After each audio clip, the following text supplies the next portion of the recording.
Who should you start? And who should you sit to kick off your fantasy season with a win? Welcome, football fans and fantasy freaks. It's Mitch here with my week 1 stardom sit-em for your fantasy lineups. Before I get started, you guys know, in the comments, that's where you ask your questions.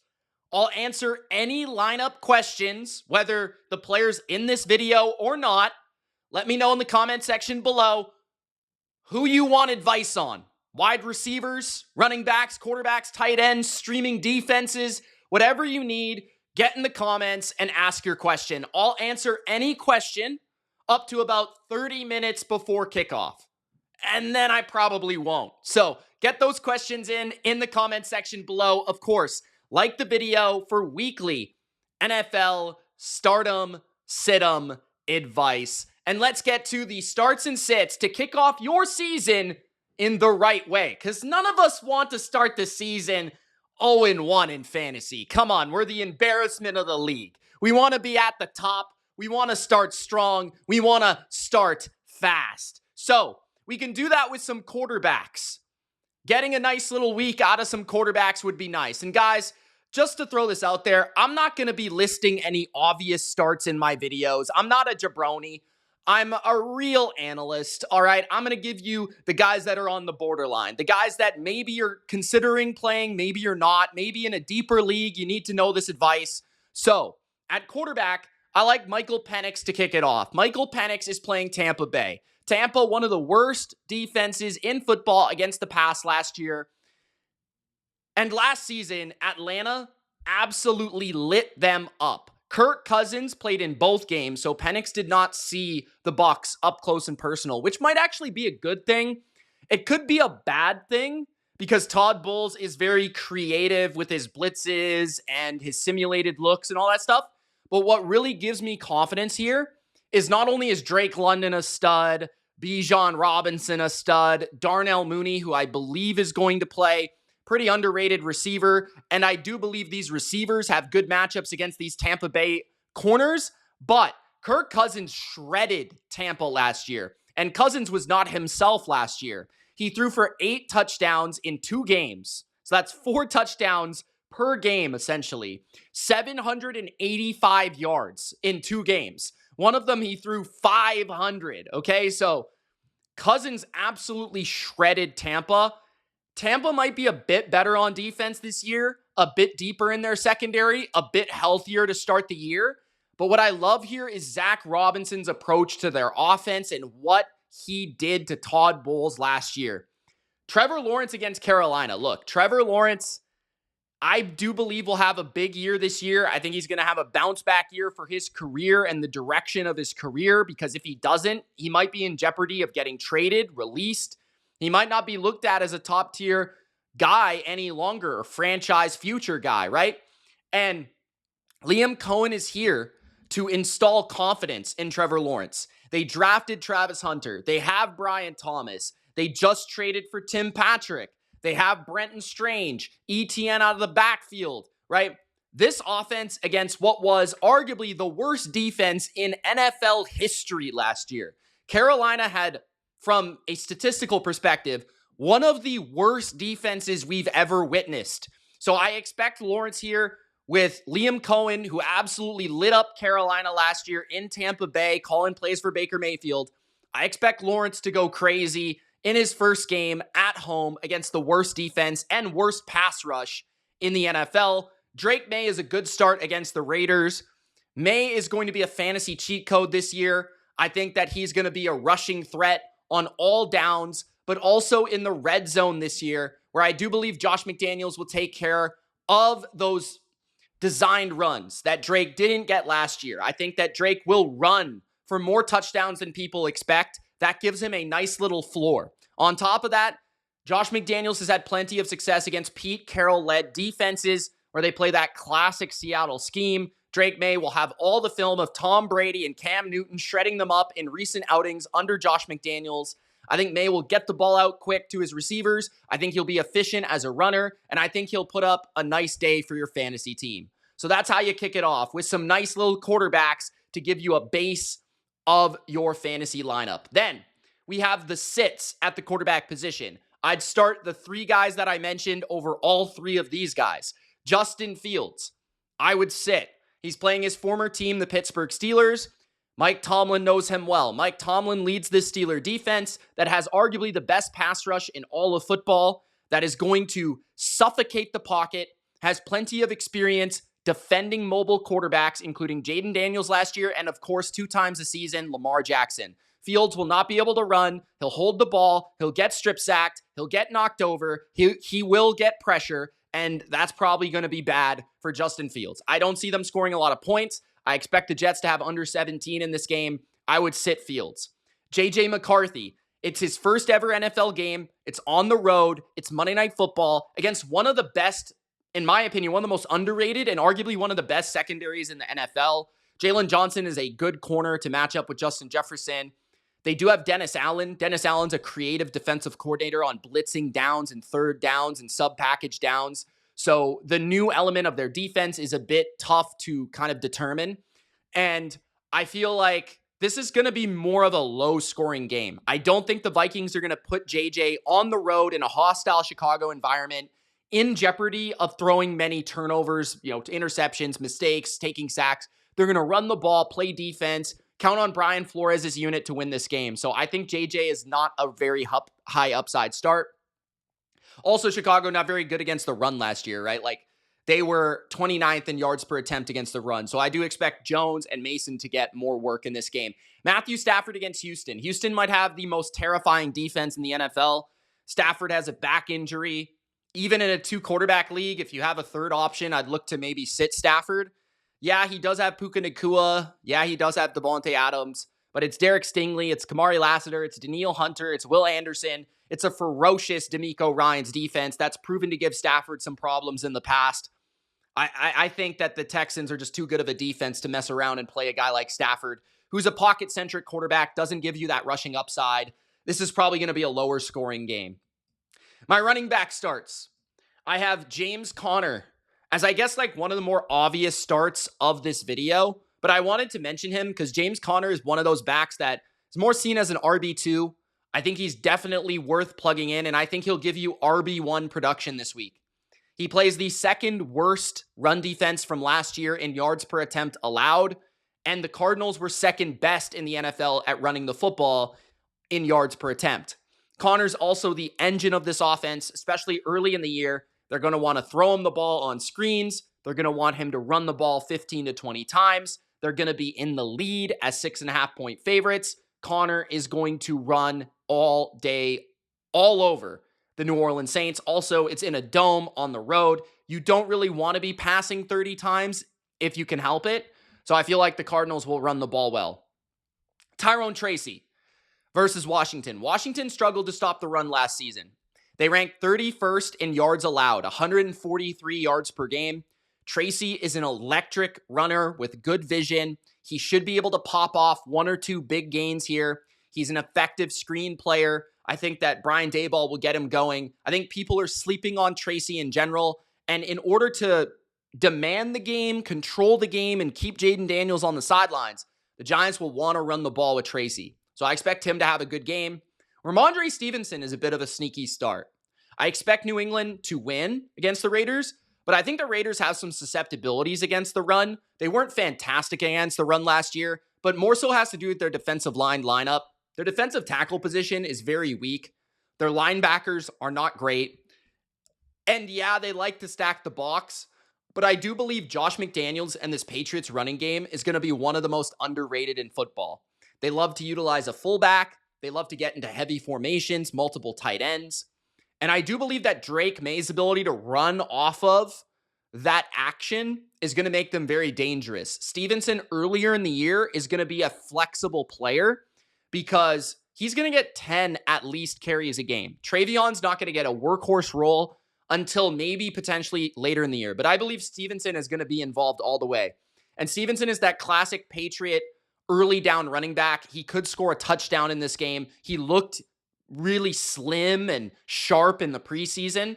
So I think Stevenson has low-key a really surprising good game against the Raiders if you need a flex start. My running back sits. Breece Hall against Pittsburgh. Pittsburgh, 5th in yards per attempt allowed last season. Again, Cam Hayward in the middle, Benton in the middle, TJ Watt, Alex Highsmith. This is a very good defensive line against a very young offensive line. And I understand that the Jets want to run the ball, but I do believe that Allen is going to work into those touches from Hall. I believe that Isaiah Davis is going to work into the touches of Hall. We were off Hall all off season. Didn't like him. He was a fade. Okay, a player you didn't want to draft. I'm not starting him in week 1. I don't love him. I don't love the matchup. It's one of the worst that you could possibly get. TJ Watt and the Steelers. I hate this matchup for him. I would sit him. I don't see the upside. Browns running backs, I put Ford as the example, but like Ford, Sampson, whoever you may choose out of the backfield for the Browns, I would sit all of them against the Bengals. That seems counterintuitive because the Bengals are a bad defense, but they were actually good against the run last year on a per carry basis. And I believe they're pretty solid against the run with BJ Hill and TJ Slayton in the middle of their defense. TJ Slayton comes over from Green Bay. He was actually ESPN's leading run stuffer in the NFL. Like, he led the NFL in run stop win rate in 2024. So with Trey Hendrickson back, Shamar Stewart's also an animal against the run. I think the Bengals are going to be pretty good against the run this year. And I don't think that the Browns particularly are very good in terms of these running backs or the offensive line. So I know a lot of people are going to try to start Ford because it seems like a juicy matchup against the Bengals. But what if they get behind in the game? What if Joe Burrow's slinging the rock and Joe Flacco ends up with 40 pass attempts? Just doesn't feel like that great of an upside as much as people would think. So I'd actually sit Ford in this one. And then Swift against the Vikings. Swift might have some appeal as a pass catcher in full PPR formats, but I don't see him going off as a runner here. I think the Vikings will force anything and everything in their power to get Caleb Williams to throw the ball. And I feel like stopping the run is essential to do that. Swift is not a great or efficient runner. The Vikings have a very good front seven. I do believe that they're going to be able to slow down the run just as they did last year. 4th in yards per attempt allowed last year. Flores knows how to slow down Ben Johnson's run game. He's seen it many times before. And it's not like they have the Lions offensive line in Chicago, even if I like it, right? So I would sit Swift. If you need a running back and you're not that deep at running back and, you know, like you're in a full PPR, I'd still start him, but just don't expect like a lot of upside from him whatsoever. Wide receiver starts. Josh Downs versus Miami is going to be the first. Downs is a baller, first of all. Like, he was top 5 in yards per target, or targets per route run, I should say. Targets per route run. He was also top 15 in yards per route run. So he is a very good receiver. And he's facing a secondary in Miami that might have the worst corner group in football. We're talking about Storm Duck. We're talking about the dicey Jack Jones and some guy named Jason Marshall Jr. who mans the nickel position. He's a 5th round rookie. Downs plays the slot position, a position that Wan'Dale Robinson in New York with Daniel Jones at quarterback saw 8.4 targets per game. 8.4. Downs will face a rookie out of the slot position in his first action. He might see 10 receptions in this game. I wouldn't be shocked, especially if Miami gets an early lead. So Downs is a great play, especially in PPR. Travis Hunter against Carolina. I think he's immediately going to make an impact at the NFL level. Carolina has one of the worst slot corners in football, as does Miami. And I just feel like J.C. Horn might be able to shadow Brian Thomas. Travis Hunter's going to be moving around in motion. They're going to get him the ball, whether it be in the backfield, in the slot. He might be heavily featured in this game. Like, I think people are going to be surprised how many targets he receives. So Travis Hunter could immediately showcase his elite athleticism against the worst defense in football. Then you've got Stephon Diggs. I also like Demario Douglas, but Stephon Diggs is a solid start. I just feel like people might not want to start him because of the injury thing over the offseason, but I would start him because he's healthy. He's played all training camp. I wouldn't be too concerned. The Raiders have terrible cornerbacks. I mean, they do not have a legitimate number one corner, right? Eric Stokes from the Packers is their number one corner. Diggs is going to play that Edelman role in this offense. I do believe that Z position, potentially a little bit of X. I could see him playing in motion a lot, converting a lot of third downs, being a zone coverage beater for Drake May. I think Diggs is going to have a very high floor this week. So look out for Stephon Diggs. Then at the wide receiver sits, I'm going to go Keon Coleman. He is a bit banged up. I love Keon Coleman for the season, but this is why I have him as a sit. Baltimore has the best corner position in the NFL, whether it be Marlon Humphrey's size and physicality, Jair Alexander's pure man coverage ability, or Nate Wiggins' quickness. I feel like they can match up with just about any wide receiver group. Keon Coleman has been having a great training camp and a great and a great offseason. But he's somebody that's been slowed by injury as of recently. And against this secondary that won't allow a lot of big plays down the field, I expect the Bills to dink and dunk their way down the field, run the ball down the field, and not necessarily throw the ball down the field, if you know what I mean. So Keon Coleman, I would sit. I just don't see the appeal against this matchup with the lingering injury. Jaden Reed against Detroit. He has the foot issue, first of all. He's also facing a man coverage-centric defense that has a Meek Robertson at the nickel position, who's very underrated, as well as Brian Branch, two quick nickel corner, types, guys that can match up with Reed, who's a little bit smaller and quick at that slot position. And Reed struggles to play against man coverage, especially with a foot injury. I don't expect him to be able to separate that well. So unless he's getting a ton of screens, I don't see the upside. Cooper Kupp versus San Francisco. That should say San Francisco, not Seattle.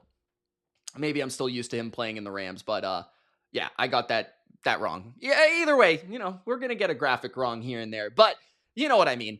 Cooper Kupp, he plays probably at times the young rookie Upton Stout of San Francisco, who the Niners are extremely high on. I follow the Niners closer than pretty much every team in the NFL other than the Patriots. And they think this guy is going to be like an immediate, like high caliber nickel corner. And from everything I've read in training camp, it appears to be the case. If not, Cooper Kupp could also be shadowed by somebody like Green or Lenore. In that case, I think those are tough matchups. I just generally think Cooper Kupp is kind of washed. And the Niners did allow the least amount of yards to the wide receiver position in 2024. So yeah, not a great matchup.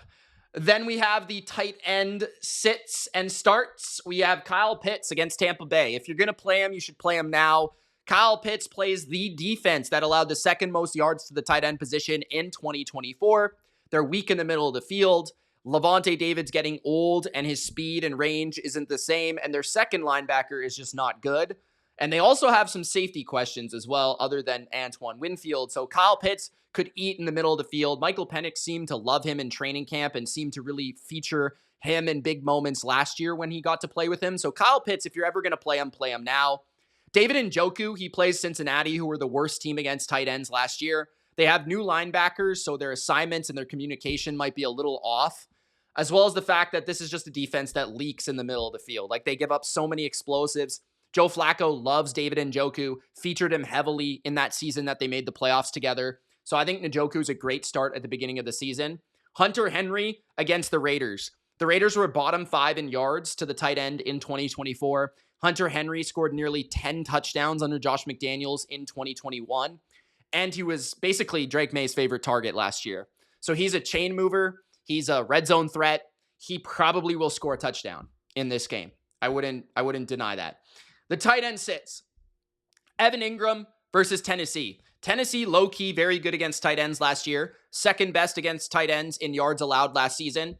I just think there's a lot of other matchups and a lot of other playmakers that the Denver Broncos can feature, that it doesn't have to be Evan Ingram. Given that matchup, I feel like they can go to guys like Franklin down the field, Mims on the gadget plays, Sutton one-on-one down the field. They can run the ball. And I do feel they're going to be in the lead a lot in this game against Tennessee, which means not a lot of receptions. So I just don't see the ceiling for Ingram here. Chigakonkwo on the other side against Denver. Denver has a very good defense, and even without Dre Greenlaw, I feel like they can match up with Chig, whether it be Brandon Jones or, Alex Singleton. Like, I need to see Chig do something before I believe it. And against arguably the best defense in football, it's just not the most attractive, matchup. Rookie starting his first game at quarterback in Cam Ward on the road at Mile High. Like, I'd rather pass. Colston Loveland against the Vikings. I just need to see his involvement in the offense. Minnesota was third best against tight ends last year, allowing 3 touchdowns for the entire season. They have a fast linebacker named Blake Cashman. They have some savvy safeties as well. But Loveland is just a guy that I just need to see how much he's going to be involved. Like, how much will they play Cole Kmet? How much will they feature Rome Odunze, DJ Moore? Does Zacchaeus get work? Burden get work? Swift get work? There's a lot of mouths to feed, and it's the rookie tight end's first game. I do wonder how much he just will be involved. I just feel like there's other options you can roll with against a very good defense in Minnesota. So there it is, guys. My starts and sits for week 1 of the 2025 NFL season. If you enjoyed and you want to see this weekly, Gronk spike the like button, and of course, subscribe to get these videos. Also, if you have any questions, any at all, let me know in the comment section below, and I'll get to them, and I will answer them. Thank you so much for watching. It's Mitch. We'll see you in the next video. Peace. And good luck.